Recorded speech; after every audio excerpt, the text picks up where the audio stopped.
Hi friends, అందరికీ నమస్కారం. అంజలి కథలకి స్వాగతం. ఈరోజు చందమామ కథ పేరు సూర్యకమలం.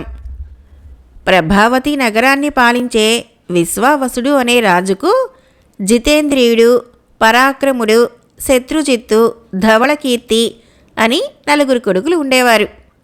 అందరూ సమానమైన పరాక్రమాలు కలవారు.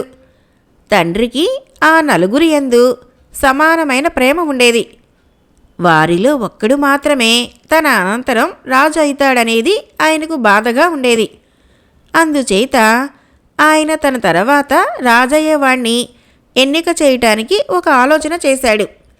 విశ్వావసుడి తాత ముత్తాతల కాలంలో రాజభవనంలో ఒక సూర్యకమలం ఉండేది. అది స్వయం ప్రకాశం కలది. అది ప్రభావతి నగరంలో ఉండినంత కాలము కరువు కాటకాలు, ఈతి బాధలు లేక ప్రజలు సుఖంగా బతికేవారు. కానీ కొంతకాలానికి ఆ సూర్యకమలాన్ని చోరులెవరో అపహరించారు. అది ప్రస్తుతం ఎక్కడ ఉన్నది స్పష్టంగా తెలియదు. అది ఇక్కడ ఉన్నదని, అక్కడ ఉన్నదని గాలి కబుర్లు అప్పుడప్పుడు వస్తూనే ఉన్నాయి. ఏనాడో పోయిన ఆ సూర్యకమలాన్ని తన కొడుకులలో ఎవరు సంపాదించుకొని వస్తే వాడికే రాజ్యాధికారం ఇద్దామని రాజు విశ్వవసుడు నిర్ణయించుకున్నాడు.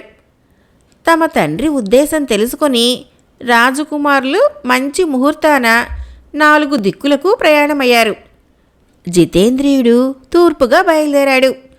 అతను దారిలో తగిలిన వారిని సూర్యకమలం గురించి అడిగాడు. కొందరు సముద్ర వర్తకుల ద్వారా అతనికి ఆ కమలం తూర్పు దీవులలో ఒక దానిలో ఉన్నట్లు తెలిసింది. అతను ఓడ ఎక్కి సముద్రాన్ని దాటి ఒక దీవికి వెళ్ళాడు. ఆ దీవిలో అతను అడుగుపెట్టిన నాడే ఒక ఏనుగు వెనకగా జనం గుంపులు గుంపులుగా వచ్చారు. ఆ ఏనుగు తన తొండంతో పట్టుకొని ఉన్న మాలను జితేంద్రియుడి మెడలో వేసింది. తాను 2 దీవులకు రాజైనట్లు అతను తెలుసుకున్నాడు. ఇలా ఎందుకు జరిగినది అతనికి క్రమంగా తెలియవచ్చింది. అతను అడుగుపెట్టిన దీవిలో ఉండే రాజుకు ఎవరో ఒక వర్తకుడు కొంతకాలం క్రితం ఒక ప్రకాశవంతమైన కమలాన్ని అమ్మాడు. అది వచ్చినది మొదలు నిజంగానే ఆ దేశం సుభిక్షంగానే ఉన్నది. ఇది చూసిన పొరుగున ఉండే దీవిలోని రాజుకు కన్ను కుట్టింది. ఆ కమలాన్ని ఎలాగైనా కాజేయాలనుకుని తన వేగుల వాళ్లను పంపాడు. పొరుగురాజు తన మీద యుద్ధ ప్రయత్నాలు చేస్తున్నట్లు ఇక్కడి రాజుకు తెలిసింది. ఈయన కూడా ఆ రాజ్యానికి వేగుల వాళ్ళని పంపాడు.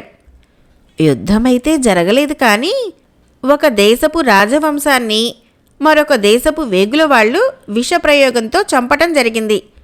2 రాజ్యాలలోనూ సంక్షోభం చెలరేగింది. ఈ సంక్షోభంలో ఎవరో సూర్యకమలాన్ని ఎత్తుకుపోయారు. ఇంత జరిగాక ఉభయ దేశాల ప్రజలు ఏకమై తమకొక రాజును ఎన్నుకొని ప్రశాంతంగా కాలం గడప నిశ్చయించుకున్నారు. ఒక మంచి రోజు చూసి ఆ దేశపు పట్టపు టేనుగుకు దండ ఇచ్చి దాన్ని స్వేచ్ఛగా వదిలారు. అది ఆ దండను జితేంద్రియుడి మెడలో వేసింది. సూర్యకమలం వల్ల కలిగిన మేలేమిటో జితేంద్రియుడు ఎరగడు, కానీ దాని మూలంగా జరిగిన బీభత్సం గురించి విన్నాక అతడికి ఆ కమలాన్ని సంపాదించాలన్న కోరిక పూర్తిగా నశించింది. అదీగాక తనకు 2 రాజ్యాలు ఒక్కసారిగా లభించాయి. అందుచేత అతను సుఖంగా రాజ్యం మేలుకోవటానికి నిశ్చయించుకున్నాడు. అతను తనకు కలిగిన రాజ్యప్రాప్తి గురించి తండ్రికి తెలుపుతూ తాను సూర్యకమలాన్ని వెతికే పని నుంచి విరమించుకున్నట్లు కూడా దూతల ద్వారా కబురు చేశాడు.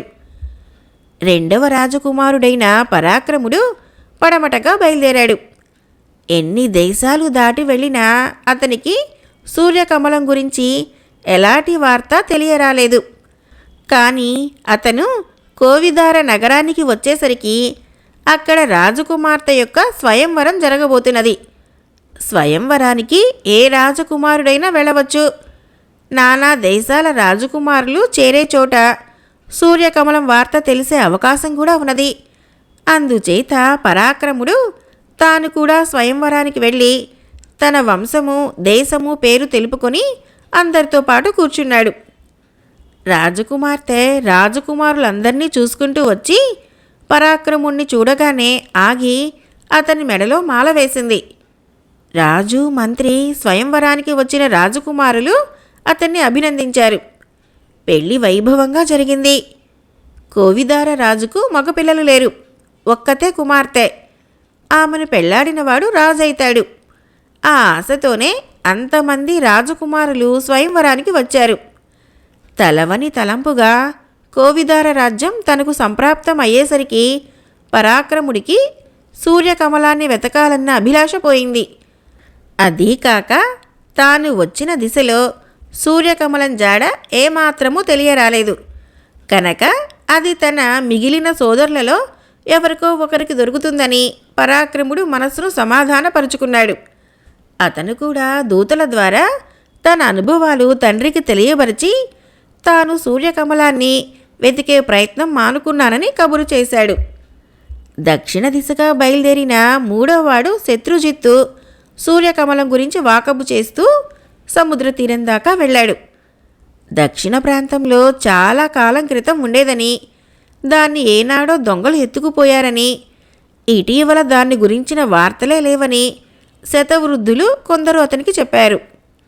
శత్రుజిత్తు ఇంటికి తిరిగి వెళ్ళిపోక సముద్ర తీరం వెంబడే పడమటి దేశాలకు వెళ్ళాడు. అక్కడ తన అన్న అయిన పరాక్రముడు ఉన్నట్లు తెలిసి వెళ్ళి అతన్ని చూశాడు. పరాక్రముడు సూర్యకమలం కోసం వెతికే పని కట్టిపెట్టి చక్కని రాజకుమార్తెను పెళ్లాడి ముందు ముందు రాజు కాబోతున్నాడు. శత్రుజిత్తు తన అన్నను అభినందించి ఉత్తరంగా బయలుదేరాడు. అతను కొంత దూరం వెళ్ళేసరికి ఒక చోట చిన్న కొండ కనిపించింది. అది మామూలు కొండలాగా లేదు. దగ్గరికి వెళ్ళి చూస్తే అది బంగారపు కొండ. దాని రాళ్లలో సగానికి సగమైన బంగారం ఉండి ఉండాలి. శత్రుజిత్తు ఆ కొండకేసి వింతగా చూస్తూ నిలబడి ఉండగా అతన్ని ఎవరో పట్టుకోబోయినట్లు అనిపించింది. శత్రుజిత్తు ఆ పట్టు విడిపించుకొని పక్కకు గెంతి వెనక్కి తిరిగి చూస్తే ఎవరూ కనిపించలేదు.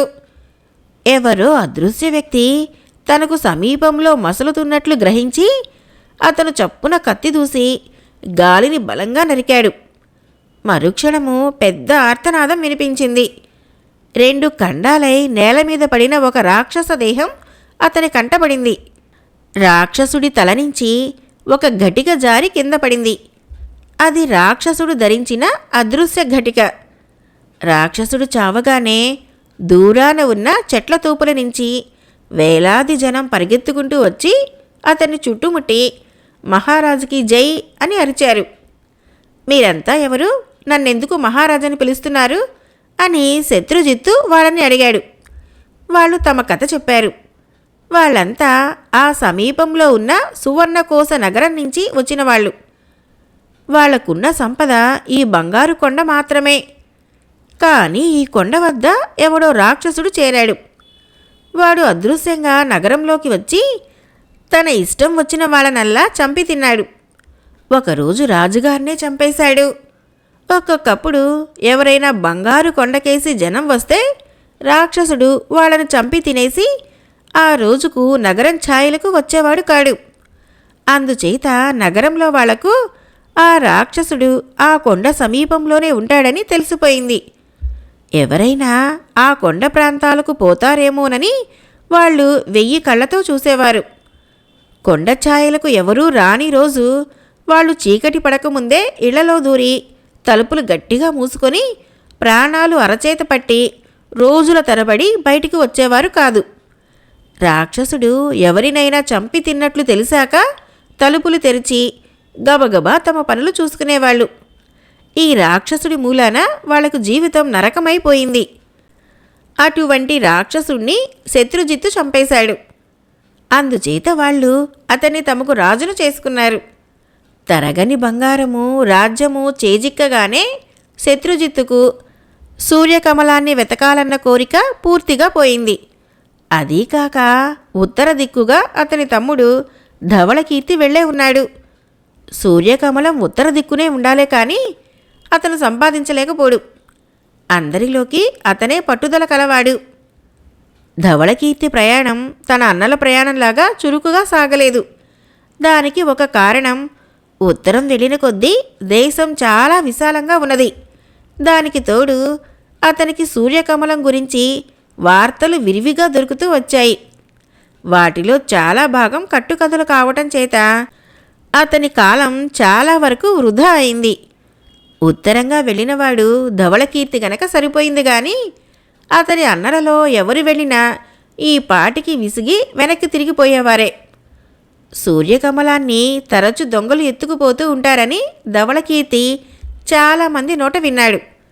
దాన్ని దొంగిలించేవాడు ఒక అదృశ్య రాక్షసుడని, వాడు సువర్ణకోశం అనే నగరంలో ఉంటాడని, సూర్యకమలము ఆ రాక్షసుడి దగ్గరే ఉన్నదని ధవళకీర్తికి ఎవరో చెప్పారు.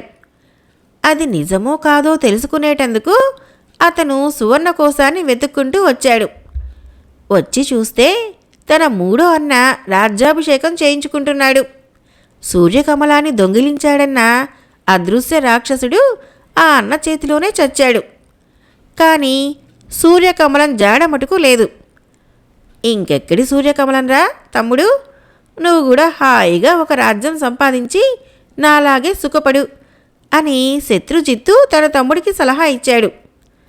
అయితే ధవళకీర్తి అందుకు ఒప్పుకోక తాను సూర్యకమలాన్ని సాధించి తీరవలసిందేనన్నాడు. తన అన్నలు ముగ్గురు ఆ పని నుంచి విరమించుకున్నట్లు అతనికి తెలిసింది. అందుచేత సూర్యకమలాన్ని సాధించే పనికి తానే పూనుకున్నాడు. అట్లా అయితే ఈ అదృశ్య ఘటిక నీకు ఉపయోగపడవచ్చు, దగ్గర ఉంచుకో అని శత్రుజిత్తు ధవళకీర్తికి రాక్షసుడి అదృశ్య ఘటికను ఇచ్చాడు. ధవళకీర్తి దాన్ని తీసుకొని కొన్నాళ్లు ప్రయాణించిన మీదట అతడికి సూర్యకమలం గురించి రూఢి అయిన వార్త ఒకటి చాలామంది నోట వినపడింది. అదేమిటంటే సూర్యకమలం ఒకటి సుధావర్త దేశంలో ఉన్నది. అయితే ధవళకీర్తి అక్కడికి చేరేసరికి అతనికి ఒక చాటింపు వినపడింది. అంతకు పూర్వమే ఎవరో సూర్యకమలాన్ని తస్కరించారు. దాన్ని తిరిగి సంపాదించిన వాడికి తన కుమార్తెనిచ్చి పెళ్లి చేస్తానని సుధావర్త దేశపు రాజు చాటింపు వేయిస్తున్నాడు. ఎంతో ఆశతో వచ్చిన ధవళకీర్తి ఈ మాట విని మొదట హతాశుడైపోయాడు. కానీ అంతలోనే అతని పట్టుదల జయించింది. దొంగతనం ఎప్పుడు జరిగింది? సూర్యకమలం ఎక్కడ ఉండగా దొంగలు ఎత్తుకుపోయారు? వాళ్ళు అక్కడికి ఎవరి సహాయం లేకుండా ఎలా రాగలిగారు? ఇటువంటి అనుమానాలెన్నో అతనికి కలిగాయి. ఈ సందేహాలన్నీ తీరితేనే కానీ దొంగల్ని పట్టుకోవటం సాధ్యం కాదు. నగరంలో ఎంతమందిని ప్రశ్నించినా మాకా వివరాలే తెలీదు అన్నారు.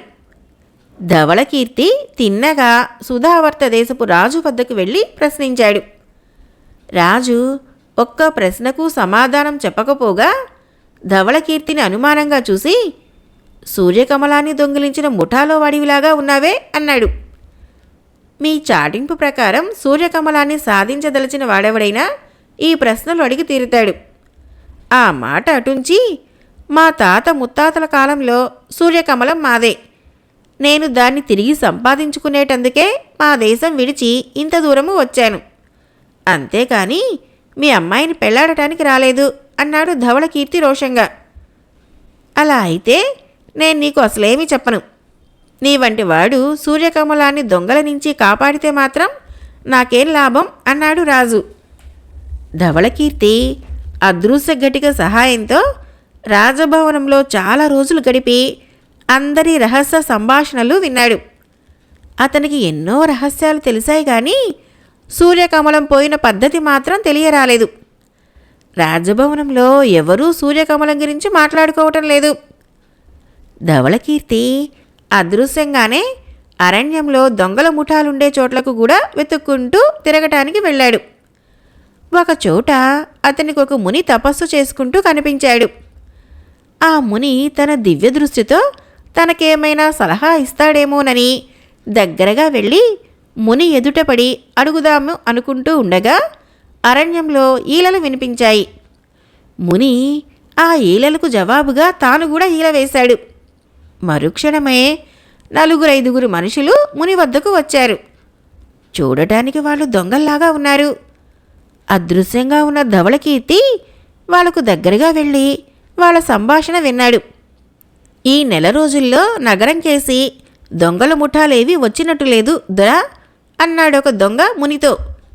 అసలు దొంగతనం జరిగిందా లేదా అని అనుమానంగా ఉంది దొరా అన్నాడు మరొకతడు. సూర్యకమలాన్ని దొంగిలిస్తే మన ముఠానే దొంగిలించాలి గాని మరెవరికీ సాధ్యమవుతుంది అన్నాడు మూడోవాడు. ముని కాసేపు ఆలోచించి, సూర్యకమలాన్ని ఎవరూ దొంగిలించలేదు. మనల్ని వంచడానికి రాజు పెద్ద ఎత్తు వేశాడు. సూర్యకమలాన్ని దొంగలెత్తుకుపోయారంటే మనమిక ఆ రాజుగారింటి ఛాయలకు వెళ్ళం. అదొక లాభం. మనలో మనం ఒకరినొకరు అనుమానించుకొని కొట్టుకు చేస్తాం. అది రాజుకు రెండో లాభం. సూర్యకమలాన్ని రాజే ఎక్కడో దాచాడు. రాజభవనంలో ఇక మనకి దారులు కూడా దొరకవు. ఇది రాజుకు మూడో లాభం అన్నాడు. దొంగలకు పట్టరాని కోపావేశం వచ్చింది. రాజును చంపుదామని, కొరత వేద్దామని, రాజభవనానికి నిప్పు పెడదామని వాళ్ళు ఏమేమో పేలారు.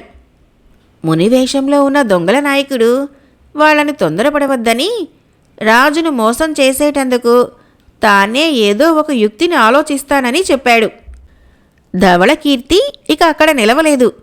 అతడు తిన్నగా రాజభవనానికి వచ్చి, రాజా, నీ కుమార్తెను నాకిచ్చి పెళ్లి చెయ్యి. నీ సూర్యకమలం జాడ తెలిసింది అన్నాడు.